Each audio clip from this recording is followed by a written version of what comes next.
हुआ था उसमें एक्चुअल लाभार्थी जो पिछले महीने तक हमने जो लाभ जून तक या हमने मई तक दिया है वो है 2.47। अगर स्क्रूटिनी की नहीं होती तो लाभार्थी की संख्या ये 2.63 होती, 2.47 नहीं होती।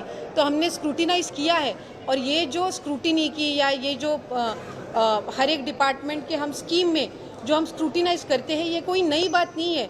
संजय गांधी निराधार योजना है या नमो शेतकरी योजना है, प्रधानमंत्री आवास योजना, ये हर एक स्कीम अपना अपना एक एक साल का जो ऑडिट है या स्क्रूटिनाइज है वो करते रहते हैं ताकि उसमें कितने एडिशन है, कितने सब्सट्रैक्शन है ये उनको पता चले।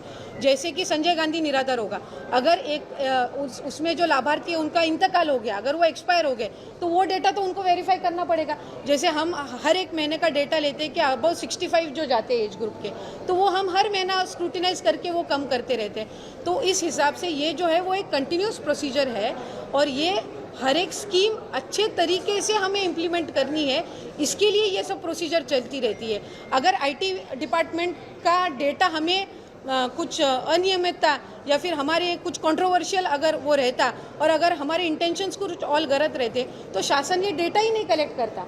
हमें ये डेटा हम खुद उनसे मांग रहे, हमने आईटी डिपार्टमेंट से मांगा है, हमने एग्रीकल्चर डिपार्टमेंट से मांगा है, हमने फूड एंड सिविल से मांगा है, हमने केंद्र शासन के इनकम टैक्स डिपार्टमेंट से मांगा है। ये क्यों मांगा है? क्योंकि हमें वो स्कीम जो है वो अच्छे तरीके से चलानी है, इसलिए मांगा है। अगर ऐसी चलानी होती तो हम ये डेटा मांगते ही नहीं।